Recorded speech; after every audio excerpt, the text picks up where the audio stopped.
they come in and they have difficulties with one thing or another, whether it be behavior or social, and then over time you get to see them making strides, and it's really, really exciting when the goal that they're working on, they achieve. For instance, Jonah has goals with like reading, and he doesn't know how to read, and so we've been working on that, and he the other day said the word see, and that was one of his focus words, and it was really, really exciting. I remember just freaking out, just being like, oh my gosh, Jonah, this is so good, you did so good, and he was happy and I was happy. And you know, when I got him, he didn't really have much trust in me or anybody really, because he was brand new to the school. And so we worked on that, and he's warming up and he's saying hello to people in the hallways, and he's talking, and he's participating in things that he wasn't participating in originally, which was really, it's just been really exciting to see the growth and development. We begin our preparation with our students very early on, and in their freshman year begin interacting with them and trying to teach them the foundations of what's important in education. And so spread throughout their content courses, they have 5 practicum experiences where they're engaged in real day-to-day activities with children, parents, and other professionals, where their experience they're having in the classroom becomes very real to what they will eventually do professionally. I heard about their ECSE program, which allows me to do the best of both worlds. I can work with young children and children that have special needs. I love this job because I see miracles happen every single day. I get children that come from nonverbal, no movement, and with just a lot of time and effort and strategies, we can start to see that progress of them starting to say new words or make new sounds or start moving different body parts, and it's just incredible. I mean, every day is a blessing in here because I get to witness this. I get to be, you know, in the stands cheering for them, and they just make amazing improvement, and I'm just here to witness it all. Children, the younger they are, the more that they are able to learn, and we have seen great improvements in children from when they first come into the preschool to when they exit. We often say, oh, I wish we would have videoed them and seen what they were like when they first came in, when they didn't have any words at all and they didn't know how to sit down, to when they're going off and they, you know, are talking or using sign language or have a picture schedule that they have figured out how to use. There's some amazing things that we've seen. Students are trained both in regular and special education, and with specialized intervention strategies. They are prepared to work with some of the most difficult children, academically and behaviorally. And through collaborative processes at their school, they are able to have a remarkable impact as they work with other teachers and other teachers that end up learning these strategies from our students. So our students are having a profound effect in schools. Sawyer is limited on his left side, and so he his hand is not very strong, and he cannot have a lot of control or strength in it. So a lot of the things we do in preschool is to strengthen that left side. Sawyer also is limited in his language abilities. He has a communication device called the PECS on him, and so he has pictures that tell words, and so when he can't say a word to me, instead of becoming frustrated, he shows me a picture. And he says, you know, I want, you know, the coloring pages, or I want crayons, or whatever it may be. And then I can say, oh, you know, Sawyer wants to play with Play-Doh. Let's go get you Play-Doh. And so he doesn't become frustrated and angry.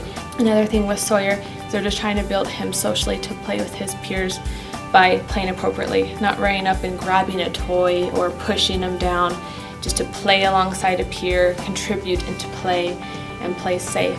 And he's doing fabulous. He's making amazing progress because we are all here for him, fighting for him.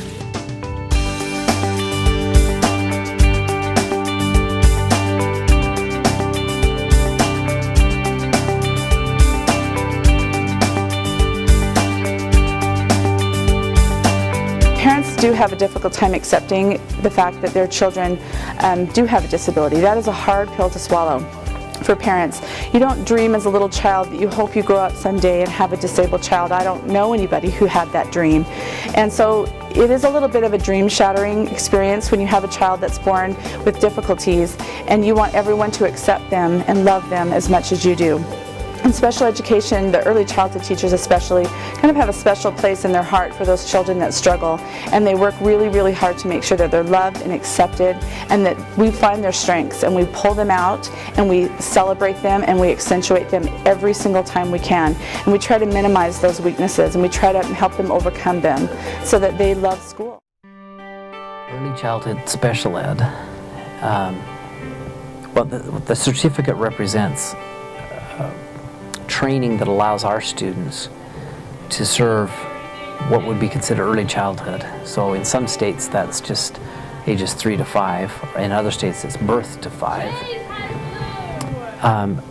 as well as children in special ed from kindergarten through 3rd grade, both regular ed and special ed. And so in some states those are all separate certificates. In the state of Idaho they've blended all that into one certificate. So they come out ready to teach birth through 3rd grade, regular ed or special ed. Everyone needs to be prepared to teach students with disabilities and make accommodations for students that struggle. Everyone has to be prepared for that.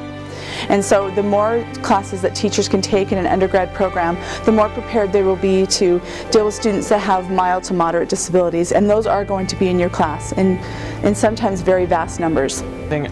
That is the most difficult for a lot of, for anybody working in this field, is the fact that you have to be able to distance your emotions when the child is getting out of hand.